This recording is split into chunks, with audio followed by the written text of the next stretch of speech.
Assalamualaikum warahmatullahi wabarakatuh. Shalom, Om Swastiastu, Namo Buddhaya, Salam Kebajikan, Salam Bela Negara. Kami dari kelompok 4 akan melaporkan hasil proyek kami mengenai akuntansi sektor publik pada kantor lurah baru yang berada di Jakarta Timur. Berikut merupakan tim kelompok 4 yang beranggotakan Halimat Syedia, Evita Deborah, Eko Rifandi Mulyana, Kristi Benmanaek, lalu ada Syifa Rahmah. Pertama yang akan kami bahas adalah latar belakang. Nah, latar belakang ini terbagi menjadi beberapa poin. Yang pertama terdapat public sector. Nah, public sector ini berperan untuk apa sih? Yang pertama, regulator, enabling, dan direct provision goods and services. Lalu yang kedua terdapat value for money. Nah, value for money ini didorong dengan beberapa faktor, yaitu ekonomi, efisiensi, dan efektivitas. Lalu akuntansi sektor publik yang terdiri dari biaya, pendapatan, laba, dan investasi. Lalu terdapat siklus AFP, perencanaan dan siklus, penganggaran dan siklus, serta realisasi anggaran. Selanjutnya yang akan saya bahas adalah siklus dari akuntansi sektor publik. Nah, akuntansi sektor publik ini yang pertama terdapat dokumen. Nah, dokumen ini akan berisikan tentang transaksi memorial yang termasuk ke dalam kas keluar dan juga kas masuk. Lalu yang kedua terdapat catatan. Nah, catatan ini akan berisikan posting dari penerimaan kas, pengeluaran kas, dan juga jurnal umum. Lalu yang ketiga terdapat laporan dan publikasi berupa LRA, LO, Aluskas, LPE, dan juga CLK. Nah, lalu selanjutnya terdapat tahapan perencanaan. Nah, tahapan perencanaan yang pertama ini akan dibuat tujuan dan sasaran, perencanaan operasional, anggaran, pengendalian, analisis, serta laporan. Nah, lalu siklus penganggaran. Nah, siklus penganggaran sendiri akan terdapat persiapan, ratifikasi, pelaksanaan, evaluasi, dan juga umpan balik. Nah, lalu selanjutnya, akuntansi publik ini merupakan tahap terakhir dari proses pengendalian pengukuran kinerja apabila pengukuran kinerja lainnya itu tidak memadai. Nah, proses pertama juga sangat penting untuk menentukan keberhasilan dari proses-proses selanjutnya dan merupakan tatanan yang logis, sistematis, baku, dan juga pedoman kerjanya sesuai dengan prosedur kerja, karena hal itu saling berkaitan. Lalu, penganggaran merupakan juga alat untuk perencanaan dan pengawasan, di mana tingkat formalitas suatu budget bergantung besar kecilnya organisasi, sehingga anggaran dari public sector dibuat untuk membantu menentukan tingkat permintaan dari kebutuhan-kebutuhan masyarakat. Lalu selanjutnya adalah realisasi anggaran. Nah, di dalam realisasi anggaran ini adalah tahap dari pelaksanaan dari proses penganggaran yang dibutuhkan mekanisme agar proses dari realisasi anggaran tersebut dilaksanakan secara berkualitas dan dapat diwujudkan dengan baik. Nah, hal ini juga akan berdampak pada pengadaan barang dan jasa, sehingga proses barang dan jasa juga akan berdampak pada pencapaian efektivitas dan efisiensi suatu program. Selanjutnya kita masuk ke dalam bab 2, yaitu di mana metode project ini menggunakan kualitatif deskriptif dan sumber datanya menggunakan data sekunder dan data premier. Teknik analisis datanya yang digunakan yaitu pengumpulan data, reduksi data, penyajian data, wawancara, dan penarikan kesimpulan atau verifikasi. Lalu pada tahap penyajian datanya dilakukan dalam bentuk deskriptif, sehingga kesimpulan yang diperoleh dapat menjawab research question. Lalu ada juga job desk dari masing-masing anggota tim yang sudah terlampir di dalam tabel berikut ini. Baik, pada saat ini akan dijelaskan sejarah dan profil dari organisasi, yaitu Kelurahan Baru. Kelurahan Baru adalah salah satu kelurahan yang berdiri di bawah Kecamatan Pasar Bo, Jakarta Timur. Kelurahan ini adalah salah satu wilayah administrasi yang berada di bawah pemerintah Provinsi DKI Jakarta. Berbatasan dengan Cijantung di sebelah timur Tanjung Barat, di sebelah utara Lenterabu, di sebelah barat dan Kalisari di selatan. Lalu tercatat sejak tahun 2003, Kelurahan Baru telah berdiri dan memiliki kode pos Kelurahan 13780. Kelurahan ini terdapat beberapa organisasi, yakni 10 RT, 79 RW, 5 kelompok PKK, dan terdapat Karang Taruna. Lalu berikut ini ada struktur organisasi dari Kelurahan Baru. Lalu pada slide berikut ini terdapat visi dan misi dari Kelurahan Baru. Baik, selanjutnya akan membahas tentang perencanaan. Yang pertama, ada konsep perencanaan yang digunakan adalah smart planning and budgeting. Yang kedua ada perencanaan anggaran tahun selanjutnya sudah dibahas pada tahun berjalan di akhir tahun. Yang ketiga, fokus utama dari perencanaan berupa pengeluaran rutin, pengeluaran wajib, honorer PPSU, dan belanja barang dan jasa. Nah, kepada penginputan rencana kerja pada tahun selanjutnya sudah sistem, artinya sudah template dan tidak bisa asal diatur. Dan yang terakhir ada kendala yang dialami berupa waktu pelaksanaan, karena setiap minggu dituntut memberikan hasil rencana kerja untuk tahun depan. Baik, yang selanjutnya akan membahas tentang penganggaran dari Kelurahan Baru. Yang pertama ada Intinya, siklus penganggaran itu seperti siklus perencanaan, hanya berbeda di unit kerjanya. Yang kedua ada penganggaran memiliki unit kerja DPKD, sedangkan perencanaan memiliki unit kerja itu DPP. Yang ketiga, ada proses pencairan anggaran dilakukan dengan sistematis sesuai dengan prosedural dari DKI Jakarta. Nah, pada bagian ini akan dijelaskan realisasi anggaran. Nah, realisasi anggaran yang pertama, daya serap minimal anggaran sebesar 96%. Nah, jika terjadi kekurangan dari itu, maka akan terjadi pemotongan anggaran sebesar 20%. Jika terjadi kelebihan anggaran, maka diberikan kembali kepada negara. Nah, yang terakhir itu terdapat pada saat pertengahan periode terjadi APBDP.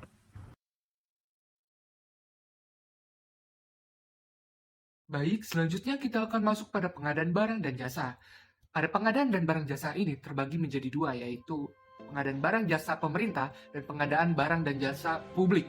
Pertama, yaitu bagi pemerintah adalah perolehan barang jasa dan pekerjaan publik dalam cara dan waktu tertentu yang menghasilkan nilai terbaik bagi pemerintah serta masyarakat. Selanjutnya adalah pengertian bagi jasa publik. Selaras dengan definisi tersebut, yakni perolehan barang dan jasa pekerjaan publik dalam cara dan waktu tertentu yang menghasilkan nilai terbaik bagi masyarakat. Selanjutnya, kita akan bertanya-tanya, kenapa kita memerlukan pengadaan barang dan jasa? Jadi pengadaan dan barang jasa ini terdapat beberapa tujuan. Yang pertama adalah ekonomi, yang kedua adalah substitusi impor, ketiga adalah pengembangan persaingan, keempat adalah perlindungan terhadap kepentingan masyarakat, selanjutnya ada perlindungan lingkungan, dan yang terakhir adalah dimensi penataan. Pada ekonomi kita membahas cara memperoleh barang dan jasa dengan harga terendah, namun tetap mempertahankan nilai manfaatnya.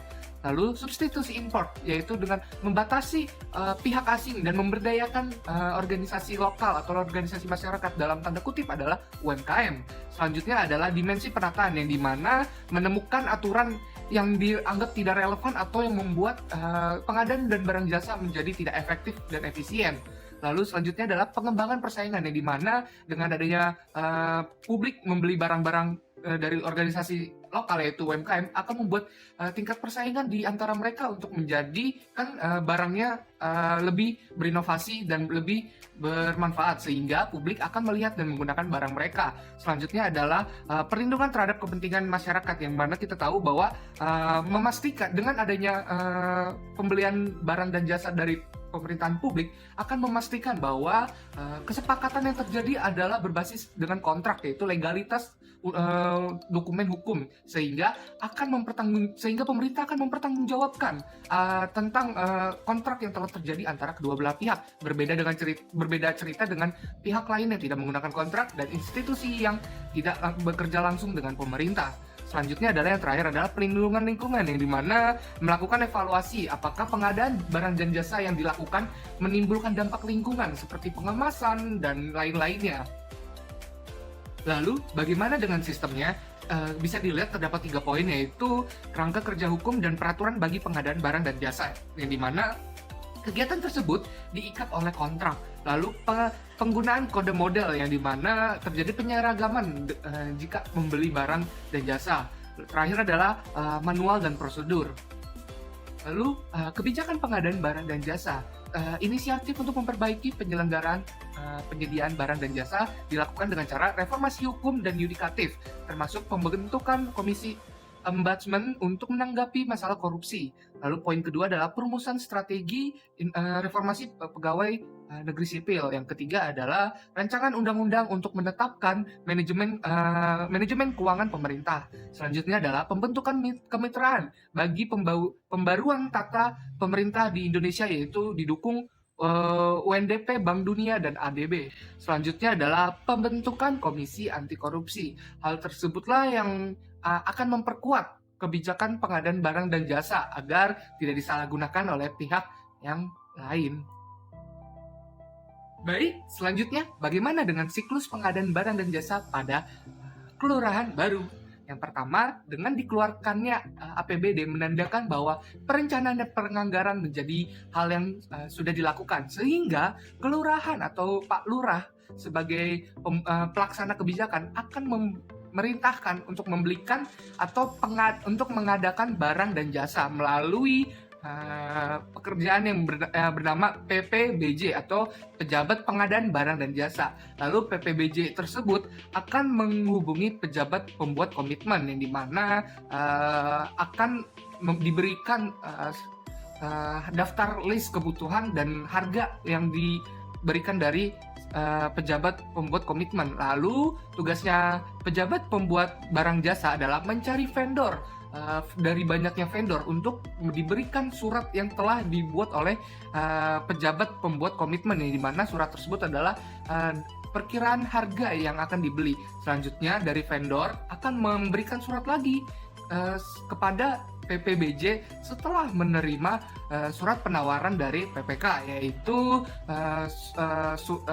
surat penawaran. Jadi PPBJ akan mengumpulkan semua dari vendor yang telah diberikan harga perkiraan, sehingga PPBJ dapat menentukan vendor mana yang sesuai dengan budget dan vendor mana yang paling mendekati dengan perintah dari PPK. Selanjutnya, jika dirasa terjadi kesepakatan antara PPK dengan vendor dan PPBJ dengan vendor, maka PPBJ akan menjadi perantara antara PPK dan vendor untuk melakukan pengadaan barang dan jasa. Sehingga apabila vendor sudah menyepakati, terjadilah sebuah perjanjian dan kontrak. Hal tersebut harus dipenuhi sesuai dengan kontrak. Jika barangnya sudah datang, maka ada tim yang bernama penyedia barang. Tugasnya mereka adalah mengecek apakah barang yang telah diterima sesuai dengan formulir dan kontrak yang telah disepakati sebelumnya. Dan jika terjadi kesalahan atau kerusakan atau kecacatan barang, maka tim penyedia barang akan melakukan menghubungi vendor dan akan meminta barang tersebut untuk dicetak ulang. Dan apabila penyedia barang sudah menyetujui, maka akan keluar dokumen yaitu BAST atau Berita Acara Serah Terima. Hal tersebutlah akan menjadi penyelesaian dari vendor dan penyedia barang, sehingga dari penyedia barang akan melaporkan kepada pihak KPH, yaitu untuk apa? Untuk memberikan surat perintah membayar, dan bila surat perintah membayar tersebut sudah keluar, maka siklus dari pengadaan barang dan jasa sudah selesai, sehingga akan dilanjutkan kepada pelaporan dan keuangan.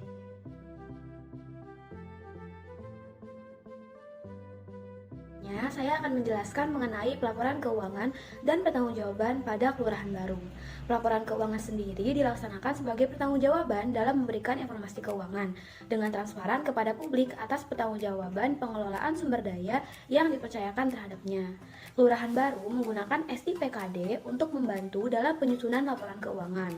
SIPKD atau Sistem Informasi Pengelolaan Keuangan Daerah merupakan aplikasi yang dibuat oleh Ditjen Keuangan Daerah Kemendagri dalam rangka percepatan transfer data dan efisiensi dalam penghimpunan data keuangan daerah. Kelurahan baru menggunakan SIPKD ini dari awal tahap perencanaan hingga pelaporan, kecuali dalam penyusunan CALK atau catatan atas laporan keuangan. Laporan keuangan kelurahan baru menggunakan basis cash toward accrual. Cash toward accrual ini merupakan basis akuntansi yang digunakan dalam laporan keuangan pemerintah, di mana basis kasnya digunakan untuk pengakuan pendapatan, belanja, transfer, dan pembiayaan, sedangkan basis accrualnya digunakan untuk pengakuan aset, kewajiban, dan ekuitas. Terdapat laporan keuangan kelurahan baru. Yang pertama adalah laporan realisasi anggaran atau yang biasa kita sebut dengan LRA. LRA menyajikan informasi mengenai realisasi pendapatan, belanja, transfer, surplus atau defisit, penerimaan dan pengeluaran pembiayaan, pembiayaan neto dan sisa lebih atau kurang pembiayaan anggaran, di mana masing-masing komponen tersebut diperbandingkan anggarannya dengan realisasi periode sebelumnya. Laporan realisasi anggaran digunakan untuk memprediksi sumber daya ekonomi yang akan diterima untuk mendanai berbagai kegiatan. Laporan realisasi anggaran selambat-lambatnya disajikan 6 bulan setelah berakhirnya tahun anggaran. Berikut ini terdapat laporan realisasi anggaran kelurahan baru. Dapat dilihat bahwa komponen dari LRA yang sudah disebutkan sebelumnya itu ada dalam laporan realisasi anggaran kelurahan baru, yakni ada pendapatan dengan rincian ada pendapatan asli daerah LRA, pendapatan transfer LRA, dan lain-lain pendapatan daerah yang sah LRA. Kemudian ada komponen belanja dengan rincian belanja operasi, belanja modal, dan belanja tidak terduga. Selanjutnya, ada komponen transfer dengan rincian transfer bagi hasil pendapatan dan transfer bantuan keuangan. Komponen terakhir yaitu ada pembiayaan dengan rincian penerimaan pembiayaan daerah dan pengeluaran pembiayaan daerah yang menghasilkan pengeluaran neto. Sehingga di laporan realisasi anggaran kelurahan baru tahun 2020 terdapat sisa lebih perhitungan anggaran tahun berkenaan dengan nominal seperti yang tertera dalam slide. Ada neraca.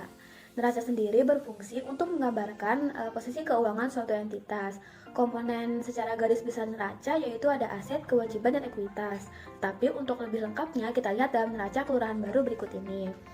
Nah, pertama terdapat komponen aset yang di dalamnya terdapat aset lancar, aset tetap, dan aset lainnya. Kemudian terdapat komponen kewajiban atau liabilitas yang di dalamnya terdapat kewajiban jangka pendek dan kewajiban jangka panjang yang mencakup berbagai utang. Selanjutnya terdapat komponen ekuitas yang di dalamnya terdapat ekuitas dan RKPPKD. Berikutnya terdapat laporan operasional atau yang biasa kita sebut dengan LO.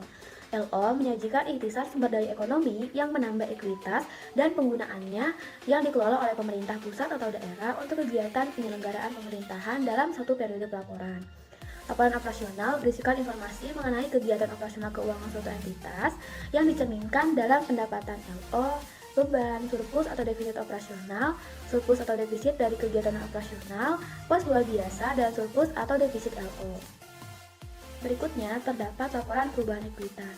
Laporan perubahan ekuitas atau yang sering kali kita sebut LPE berisikan informasi kenaikan ataupun penurunan ekuitas tahun pelaporan dibandingkan dengan tahun sebelumnya. Laporan perubahan ekuitas kelurahan baru terdiri dari komponen ekuitas LO, RKPPKD, perubahan ekuitas, dan ekuitas akhir. Ini terdapat skema pelaporan keuangan dan pertanggungjawaban dari kelurahan baru. Kelurahan baru melakukan pelaporan keuangan sebagai bentuk pertanggungjawaban kepada wali kota, di mana laporan keuangan kelurahan baru dan bagian-bagian wali kota seperti kecamatan dan kelurahan lainnya akan direkapitulasi untuk pelaporan kepada wali kota. Kemudian wali kota akan melaporkannya ke provinsi untuk menghasilkan laporan keuangan provinsi daerah. Baiknya saja akan membahas tentang kesimpulannya. Yang pertama ada siklus perencanaan pada kelurahan baru awalnya menggunakan prinsip budgeting, tapi pada tahun 2022 sudah berubah menjadi smart planning budgeting, yang artinya perencanaan dibuat dari 1 tahun sebelumnya dengan memakai sistem dalam inputan rencana kerja tersebut. Yang kedua ada siklus penganggaran dan realisasi anggaran pada dasarnya serupa dengan perencanaan. Hanya saja jika perencanaan lebih berfokus pada kebijakannya, sedangkan pada penganggaran lebih fokus pada sisi keuangannya. Penganggaran dikelola oleh Badan Pengelola Keuangan Daerah atau BPKD. Ketika kelurahan baru akan membuat anggaran, maka semua bagian seksi dan kelurahan tersebut ikut terlibat. Baik, selanjutnya kesimpulan nomor 3 yaitu setelah melakukan perencanaan dan penganggaran hingga tahap bagian perlengkapan APBD, maka akan dilanjutkan dengan keluarnya dokumen pelaksanaan barang atau DPA yang memuat item belanja. Dengan keluarnya DPA menandakan bahwa penganggaran sudah tersedia bagi pengadaan barang dan jasa. Kelurahan sebagai pembuat komitmen dan kuasa pengguna anggaran akan membelanjakan melalui pejabat pengadaan barang dan jasa atau PPJBJ. Keempat, laporan keuangan kelurahan baru menggunakan basis cash reward oral. Cash reward upload merupakan basis akuntansi yang dikeluarkan dalam laporan keuangan pemerintah, di mana basiskan satu cash khusus digunakan untuk mengakui pendapatan, belanja, transfer, dan pembiayaan, sedangkan basis upload untuk pengakuan aset, kewajiban, dan ekuitas dana. Selanjutnya, saran yang diberikan kelompok kami terhadap kantor lurah baru yang pertama meningkatkan serta menjaga kondisi dari pelayanan kantor lurah baru terhadap masyarakat sekitarnya dan juga selalu bersikap transparan terhadap ketersediaan informasi yang terdapat dalam kantor. Lalu yang kedua, menjaga konsistensi dan bertindak efisien terhadap kegiatan-kegiatan yang dilakukan. Berikut merupakan dokumentasi saat kami melakukan sesi wawancara terhadap salah satu staf dari kantor lurah baru. Listrik, belanja fotokopi itu yang belum berusin, ternyata masih ada sisa, itu bisa kita balikin. Nah nanti akhir tahun, sekarang kayak bulan Oktober segini kan ada APBDP namanya. Tadi kan di awal penetapan ada anggaran, pendapatan, belanja daerah. APBD penetapan di awal tahun. Nah nanti di tengah tahun kayak gini nih bulan Cukup sekian mengenai presentasi dari laporan proyek akhir mata kuliah akuntansi sektor publik. Kurang lebihnya mohon maaf. Wassalamualaikum warahmatullahi wabarakatuh. Terima kasih.